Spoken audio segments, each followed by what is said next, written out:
Hello, my name is Michael O'Keefe, aka The Movie Wist. If you enjoy this interview and want to hear more top-notch film industry conversations, please press the thumbs up, subscribe to this channel, and hit the bell to stay in the know. Brian Trenchard-Smith, I thoroughly enjoy and even love some of your films, such as The Man from Hong Kong, Turkey Shoot, and Dead End Drive-In. Do you have a personal favorite film of the ones you made? Well, you know, your films are all your children, and some are possibly better than others, and some are old favorites. I sort of bow to what Quentin Tarantino says. He vacillates between whether Dead End Drive-In is my best, or Man from Hong Kong, or BMX Bandits. But I remember them all fondly, and some were really great experiences to make. But having made 42 films in the long forms and 43 episodes of television, and I'm like, old Mother Hubbard. I've got tons of children. So in a way, your first film is often the clearest expression of your imagination, and therefore that would be The Man from Hong Kong. Though if I could make it again today, I would make it better. Well, it's still very strong. But personally, I get more excited about movies from the 1970s and 80s than the ones made today. Do you personally believe that you started off working in the best period of cinema? I have been extremely fortunate. I have experienced the now pretty much dead last golden era of cinema, and the business is undergoing a revolutionary change. And now the best drama is to be found on streaming services, whereas back in the 70s, there were films that literally just wouldn't be made by a major studio today. Would anyone have made Dog Day Afternoon? Right. So many. The cinema was in those days was not only just popcorn entertainment, but there was a serious drama for adults to watch in a collective environment and then discuss afterwards on the way home or over dinner with friends. And that's the cinema going experience that I grew up with from childhood onwards. But now, it's basically seen as a cash register machine for the studios, with endless blockbusters, and every now and again they'll make a drama that actually is released at the right time and is something that catches the imagination of the public, and it does well. I'm lucky to have experienced celluloid film, to have held it in my hands and fed it through the Chem 8-plate editing machine, and no one's going to have. Well, if you're Spielberg and Tarantino and Scorsese, you can demand to shoot your film. And Paul Thomas Anderson, I suppose, yes. You can demand to shoot your film on 35 millimeter or even 70, as Quentin did with Hateful Eight, and I enjoyed it in 70 particularly. On a very big screen in Portland. It certainly was the golden era, and I'm very lucky to have been part of it. It is much harder to rise and through the ranks, let's say, and become and then make a living out of the business now for young folk just starting out, full of enthusiasm, trying to get into the game. It's a lot tougher for them to, rise from the status of, one of countless videographers who are making short films to get themselves noticed. So persistence wins. So, there will be those that will break through. But it just was a lot easier in my day, which perhaps accounts for my success. Mm-hmm. Yeah, definitely fantastic work, like I said. But one film you made that I find very fun is Leprechaun 4 in space. Yes. Well, you obviously like batshit yeah. crazy, satirical comedy. Certainly. My question is, though, what you thought of Warwick Davis as a collaborator, and who came up with the final flip-off shot? Because that is just one of the great WTF cinematic moments, in my opinion. Well, I'm glad you see it that way, and it was entirely my idea. Oh, wow. Well, it's an honor then. We had the prosthetic limb, and we shot it against a black background and rotated it so that the digit was pointing upwards at the end, and that was, that was my statement to, let's say, the distributors, and to a degree. It was Warwick sort of,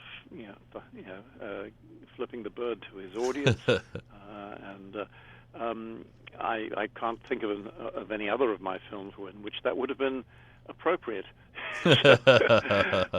Anyway, I'm glad, that I was given the creative freedom by, two great producers, Jeff Joffre and Walter Jostin, who, their company made Night of the Demons franchise, and I did Night of the Demons 2, and then they made, two of the Leprechaun movies, and then I think another production company handled the services thereafter, but I was not involved in Leprechaun in the Hood because I didn't think it was appropriate for a middle-aged white guy to be making fun of black culture, and so I hope I hope they got a black director. That would have been the right thing to do. All right. They're fun movies. 4 is definitely my favorite. So I also... That's interesting because a lot of people prefer 3, and I think even Warwick kind of prefers 3 because he enjoyed working with me, and I would create opportunities for him to play other characters as the Leprechaun. And he really liked that. He felt that he'd been kept too much in the shadows in Leprechaun 2, which was intended to be Bride of Leprechaun. And so I think people say that the comedy has a more consistent tone in Leprechaun 3, and therefore that makes it a better film. With Leprechaun 4, I decided, look, let's go batshit crazy. Let's satirize and homage a whole bunch of sci-fi movies and cram them all into this piece. And so I basically sort of up-resed it from comedy to farce, and a lot of people didn't get the particular references that were occurring to other to past favorites. I mean, most people got it when the Dr. Mitten spider said, "Help me," before he was blown to pieces. Most people got that joke, but there were a lot of other little sly references that they didn't, and they probably thought, "What on earth is this about?" So I am very pleased to hear that you prefer Leprechaun in Space, because I like where your head is at. Okay, so I have a follow-up because to explain myself, and then another question about Leprechaun 4. So to me, it fits into that horror in space, franchise horror in space, which I really enjoy. I like Jason X a lot. It's a lot of fun. And I don't like, but I like to make fun of Hellraiser 4. Just the one in space. It's hilarious. The first scene he says, we have to hurry up. I don't have time to explain my whole story. It's like, well, if you want to, you have to tell me your whole story. It's like, okay, well, I guess I'll tell you my story for an hour. And then there's the showdown at the end. So anyways, the whole horror and franchise stuff in space is hilarious. It's great. So that's why I love Leprechaun 4 in space so much. But Could you tell us about some of those influences that are hidden in Leprechaun 4? Well, I mean, we have Dr. Mittenhand is kind of in a Dalek-like wheelchair or mobile device to ferry the half man, half there had been an unfortunate regeneration accident, and he kind of lost his bottom half, and but the design of the vehicle in which he sits was intended to evoke leprechauns. It was intended to evoke Doctor Who's Daleks, the traditional enemies of Doctor Who, and right back when the series started. Similarly, the negotiation between Dr. Mittenhand and the sergeant leader of the Space Marines, we were making fun of agents' negotiations and points and other such things there, and there was just obviously the alien moment. I always wanted to do I thought if you're going to do a sci-fi parody, you've got to have the chest burster moment. So, what is the most absurd? That well, we'll have it bursting out of his dick, and somehow do that in a manner that is not, that is still funny without being disgusting, or putting a dick on the screen, which was not so easy to do in 1994. And to have the Tool Time girl, Debbie Dunning, from to have her actually be the unwitting cause of the erection from hell, shall we say? That amused me. When our Space Marine goes under the Leprechaun spell and starts becoming a transvestite, or a trans person, even though of course he is actually a cyborg, as we find. That and breaking into song, that is inspired by the Magic Christian, where I think Yul Brynner does something of the same. So that was a Peter Sellers film that went absolutely nowhere because it was just too way out for people, and frankly, it didn't have quite enough jokes in it either. So there were a lot of little things like that that we sort of layered in, and naturally you have to have the pants torn off your female lead as she tries to get away down this tunnel. There are various we found lots of different jokes that we could that echoed exploitation movies that we could put in as well. So it was a great deal of fun. My writing partner wrote it with me, and we just thought, well, how far can we go? And we certainly went that far. Warwick's opinion was, and when he was asked on that Graham Norton show about why he did Leprechaun movies and what he thought of them, he said, well, I really like working with Brian Trenchard-Smith, and I thought number 3 was great, and I liked the way he was pushing the envelope, and then before he sort of pushed it a little bit further, really, and I think it got a little. I think when he saw the final version, it was probably a little wackier than he expected it to be. But my one regret is that I didn't, get Brent Jasmer, who plays the male lead. I didn't, and who had a strong Sylvester Stallone look. But my regret is that I didn't get him to do his excellent imitation of Sylvester Stallone for the entire part. And so he doesn't. You have no idea that he had a really good Stallone voice. But I thought, could we be in trouble here? What if Sly doesn't think it's funny at all, and feels that we have, parodied him and his likeness and so forth, and his voice? It was, let's say, that was, I wasn't quite prepared to go that far, though I now regret that I didn't, because it would have been an even funnier film if he had been playing it as Sly. But, my producers were a bit nervous about that, and they generally gave me my way with anything I wanted to do. So that, gives you, some idea of the thinking that went behind the film. Well, I'm interested. I'm intrigued. So yesterday I was revisiting BMX Bandits. I listened to the commentary track and the documentary on the Blu-ray.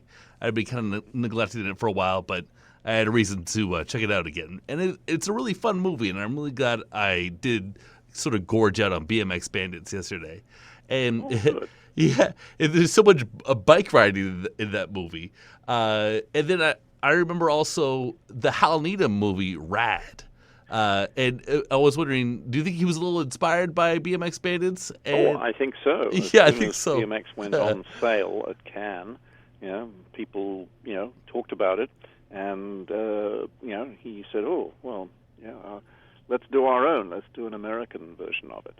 But it lacked, I think, the charm and the humor of BMX Bandits, and I made BMX, to be pretty cartoonish, because I wanted it to be something that the 8-year-olds could see. In Australia, we did get it a G rating initially, though subsequently, because people were worried about, imitation of dangerous stunts, it was rated PG thereafter. In fact, that's what Britain gave it, a PG rating too. So, but it did not curtail business, but it was important, for us to get the broadest possible, classification, so that in the 6 weeks of summer holidays release, we could get as many people in the door as possible, and kids were half price in those days. So I'm glad you like BMX, and it's fun. Some people see it over and over and over again. They wore out their VHS tapes. Would you say it still plays? Would you say a 10 to 13-year-old would be just their cup of tea? If I had a kid, I would show it to my kid. Yeah. Why not? It's a fun movie. It's got that. It's charming. It is what it is. It's not trying to be anything other than fun. Mm-hmm. It's a good romp. Yeah. Yes, exactly. So, one thing I wanted to talk about is your flip to being a novelist. And what do you think the big difference is between writing a novel versus a script? Well, a script has to be written tightly so that the reader can quickly imagine the scenes as they are playing out as he reads, and it's kind of like a script has got to be a very tight architect's blueprint, with a little bit of excitement built into the prose, but not taking too much time to do that. With a novel, you can get into the characters' heads and listen to their thoughts and give their background and why they are the way they are, perhaps. So that's the difference. And I've tried to sort of use my screenwriting abilities as well as, a reasonable command of the English language. Hi, my wife has just returned. Okay. And, I'm doing a podcast. I'll be out in a moment. So with Alice Through the Multiverse, I tried to write the novel with all these insights into the character's thoughts and background, but at the same time make it read like a movie in prose. So I've tried to combine my screenwriting descriptive techniques with greater insight into character. And it would appear from what I hear from young women who have read it that despite being a geezer of a certain age, I've managed to write an 18-year-old girl to their satisfaction. But it's it like many of my films is a romp, and it's Game of Thrones meets Jason Bourne as a 16th century girl suddenly finds herself in the body of her 21st century ancestor, and vice versa, and they flip back and forth between due to some glitch in the multiverse without warning sometimes, and as they both are involved, or are the innocent potential victims of different political conspiracies in the 16th century and the 21st century, how each deals with something out of their own time, and in Alice's case, really out of her own understanding. But how they deal with it is part, I think, of the fascination of the tale, and Alice's essential purity and courage is what wins the day. And of course, the book does have a kind of a surprise ending, which we will not give away, but no. I don't think anyone is expecting the last 3 pages. All right, Brian Trenchard-Smith, just one more question. You've done many Trailers from Hell videos, which people can find on YouTube. And when I watch these videos, I watched like 20 yesterday, it just shows this... You're a glutton for punishment. No, they're great. What are you talking about? No, I'm glad you do. Yeah, and I have them all queued up. I'm going to watch all 77 of them this week. But anyways, I was just...